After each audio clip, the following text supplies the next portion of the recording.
Welcome. Thanks for joining me, astrologer Patrick Arundell, for your in-depth forecast, weekly forecast, for week commencing the 15th of July for the Sun or the Ascendant. If you've yet to subscribe to my channel, I'd be really grateful if you did so now.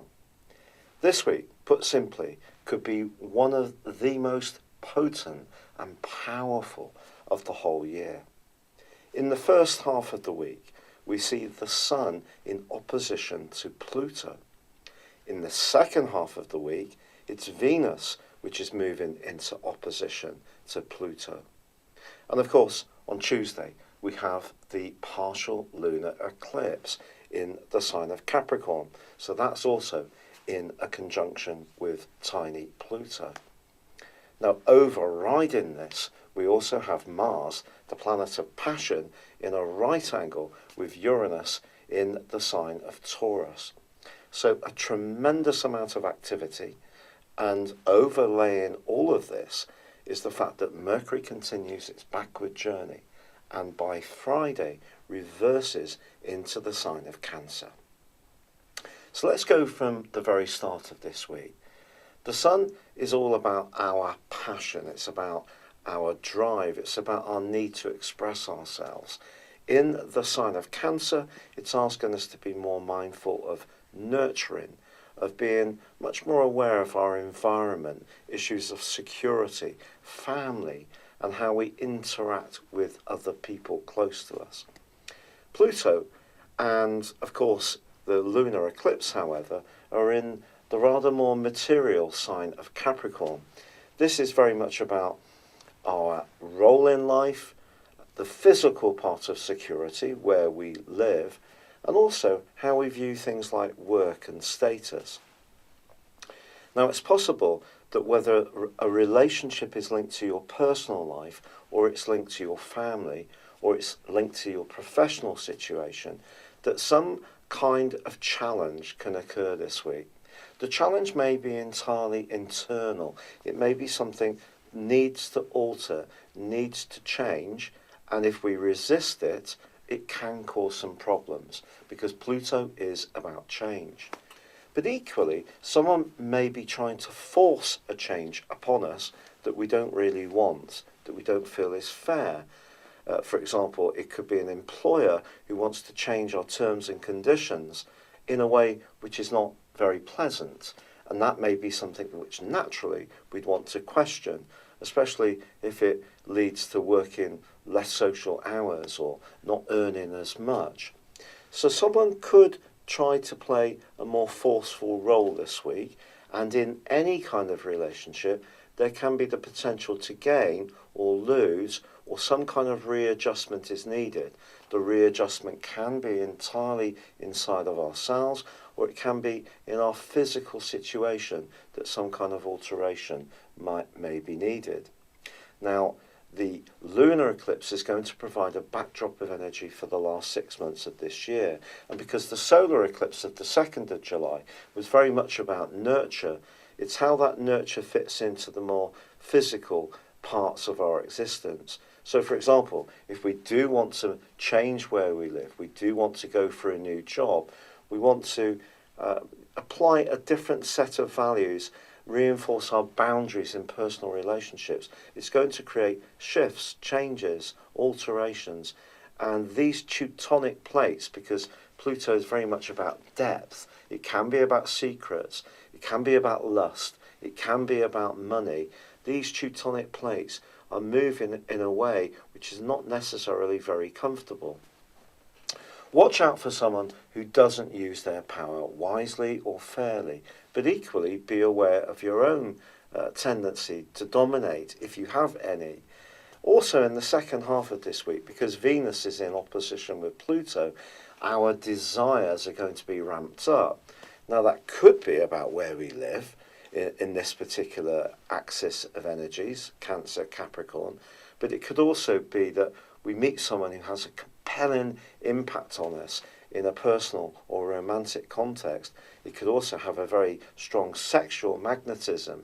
This relationship, if we meet someone this week, can have a massive impact upon us. But also, it is possible that we could encounter someone who's not necessarily going to be very good for us, however captivating we find them to be. With Mars also in that right angle to Uranus, there can be some compulsive energies around spending money, or just doing as we wish when it comes to desires. But with Mercury in that retrograde, the potential for misunderstandings and miscued discussions is very strong. So by the end of the week, as Mercury moves back into the sign of Cancer, where frankly it's not at its happiest, we need to make sure that we continue to articulate how we feel in as clear a way as possible. It can become much more subjective, our thinking and also our communication, on the back of this particular retrograde from the end of this week onwards. Please stay on for your specific forecast for your zodiac sign.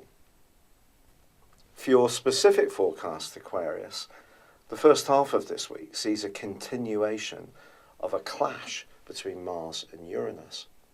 Mars is in a very self-assertive part of your scope as far as relationships are concerned. You're keener to be combative and to make sure people are aware of your boundaries. But Uranus is in the part of your scope to do with emotions and family. So it may be in this area that you're being a bit more rebellious. Now also Mercury continues to track backwards in the sign of Leo until Thursday before it inverts back into the sign of Cancer. Your normal detachment and logic that you would apply to relationship matters can be compromised by this. Obviously Mercury retrograde does create cross wires, misunderstandings, or a need to go over old ground. But equally, the lunar eclipse that occurs this week is pulsating in its energy because of its combination with the power broker of the zodiac, Pluto. This combination suggests that you may find yourself caught up in the psychological elements of your situation, and this could be true about your physical role in life, it could do with your work, it could do with your welfare, even your health, because the Sun on the other side of the heavens, along with Venus and the North Node, are all asking you to be more virtuous around these things, but it's what feeds them, what's in the background, what's in the deeper part of your nature. If you have been someone who's been inclined to kind of deny your emotions or your vulnerabilities, this can be a very powerful time, and the second half of this year could be an opportunity to bring a convergence between those elements that perhaps you are a little less comfortable with, and making them merge much more with your physical plane to bring yourself together. That can be a very valuable process that us Aquarius people are going through at the moment. But I think if there is something you're trying to turn the other cheek to, or perhaps there are some people around your situation who are not necessarily really in your corner as much as you would like, I would proceed with a bit of caution, because the potential for people to be dishonest, insincere, even downright backstabbing is there on the back of this particular lunar eclipse.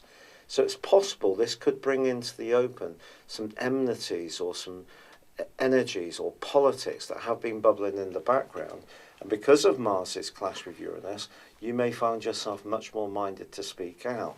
But it is going to be important to come from a place of strength and not one of vulnerability.